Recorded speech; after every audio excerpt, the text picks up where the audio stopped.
The testimonial coaching loves and the fallout it ignores. Coaching loves to talk about transformation. It also loves to frame that transformation as the moment when someone finally sees clearly. But what happens when the clarity being sold is built on distortion, unexamined ideology, and in this case, an outright lie?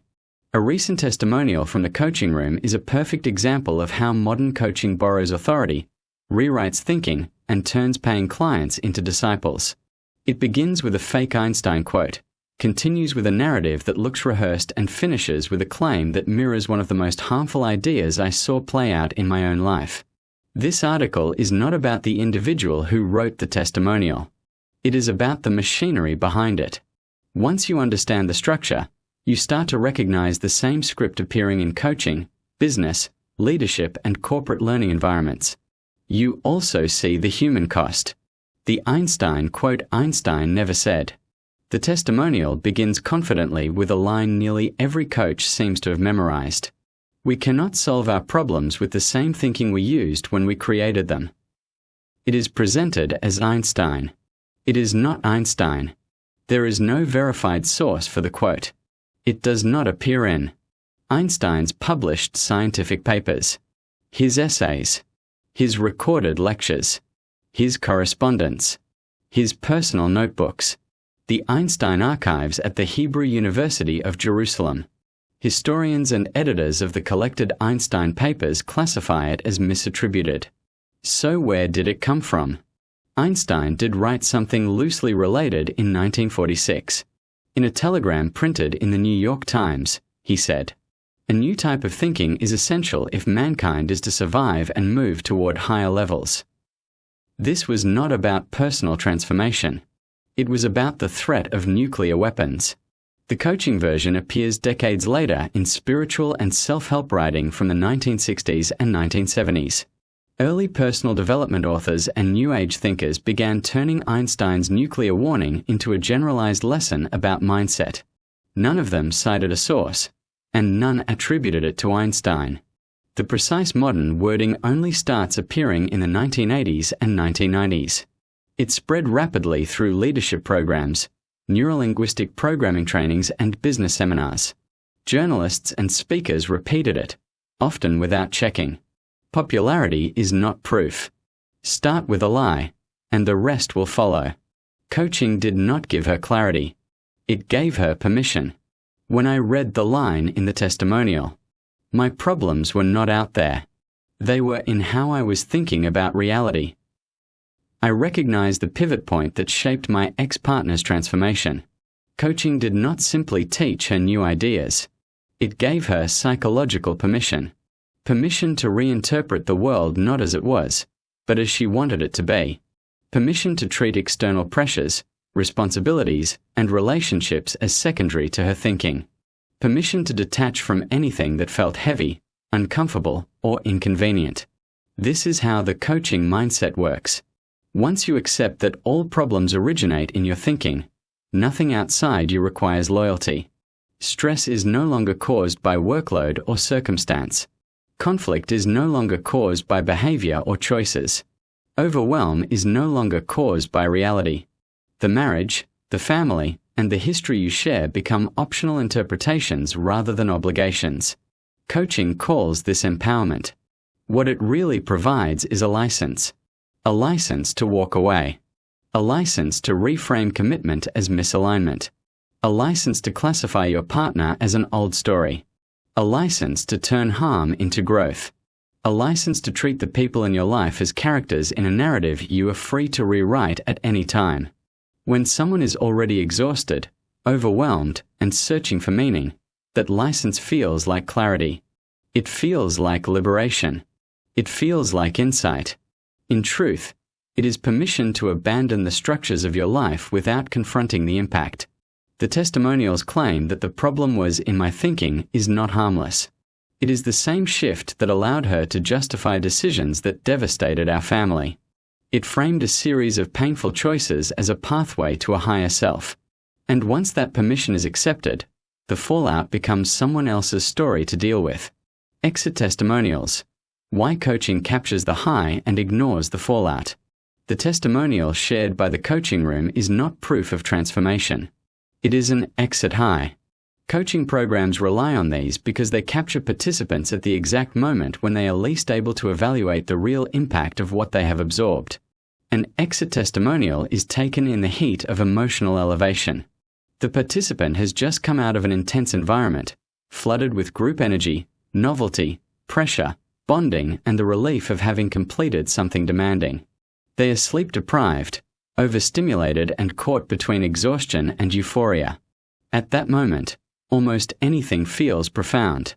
This is the worst possible time to measure change. Coaching does not wait for real life to test the ideas. It does not wait to see what happens when the participant returns to their partner, their children, their workplace, their financial reality, or their daily responsibilities. It does not wait to see whether the new identity is stable or whether it collapses under external pressure. The industry captures the emotion at the door and sells it as evidence.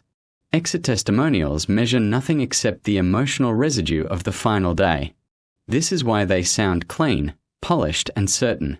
There are no contradictions yet. No messy consequences. No human fallout. They exist in the moment between indoctrination and reality, which is the only moment where the ideology looks coherent. My ex-partner would have produced a glowing exit testimonial if she had written one. She would have repeated the same lines about clarity, inner truth, and new ways of thinking. She would have thanked the trainers, praised the framework, and spoken about stepping into a higher version of herself. But the real transformation only appeared after she walked out the door, when the ideology began to govern her behavior rather than her thoughts. What followed was not polished. It was not coherent. It was not inspirational. It was the slow unraveling of relationships, trust, and stability. Real transformation is not measured by how someone feels on the final day of training. It is measured months and years later, when the ideology is tested against the demands of real life. Coaching avoids that stage because the outcomes do not fit the narrative. If testimonials reflected reality rather than emotion, the industry would not survive. Exit testimonials are widely shared because they protect the illusion. Real-world stories are buried because they expose the truth. She never sought this out. The coaching came to her. There is a critical detail that exposes how irresponsible this entire system can be. My ex-partner did not go looking for the coaching room. She did not seek out integral leadership. She did not sign up for coaching as a client. She was not experimenting with transformation. She was not exploring a new identity. The coaching came to her. She was newly employed and instructed to learn integral leadership so she could deliver it to her staff. It was part of the job, not a personal choice. She was required to absorb the ideology before she even understood what it was. And because she was conscientious, compliant, and eager to perform well, she did exactly what good employees do. She threw herself into the material. Then the boundary slipped. She received additional coaching even though she was not eligible for it. The coaching was intended for executives only at that stage, but she was given access anyway. That decision placed her inside an echo chamber she never asked to enter. Not for a 14-day course. Not for a single workshop. For 18 months. For 18 months she lived and breathed the ideology. Daily exposure. Weekly sessions. Constant reinforcement. Groupthink disguised as leadership development. Frames, quadrants, states, meanings, and new thinking pumped into her at a pace no one outside the system could see or challenge. She already had a curious and idealistic mindset shaped by years of self-help books, manifesting culture, and interest in neurolinguistic programming. She was vulnerable to big ideas, promises of potential, and frameworks that claimed to map human behavior. It was predictable that she would adopt the ideology. In fact, it was designed that way. The real problem is not that she embraced the framework. It is that no one in that workplace stopped to consider what impact this marathon of ideological immersion might have on her life outside the office. Not one coach. Not one manager.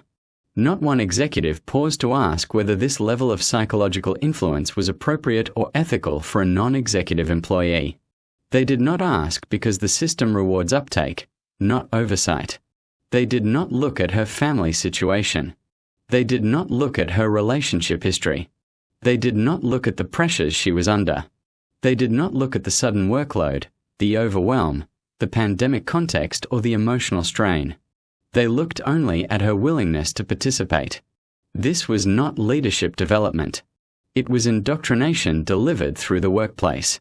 And because no one took responsibility for the real-world effects, the consequences were pushed onto everyone except the people who created the conditions. She never sought out the coaching room. The coaching room was handed to her as part of her employment. And once she was inside, there was no counterbalance to the ideology at all.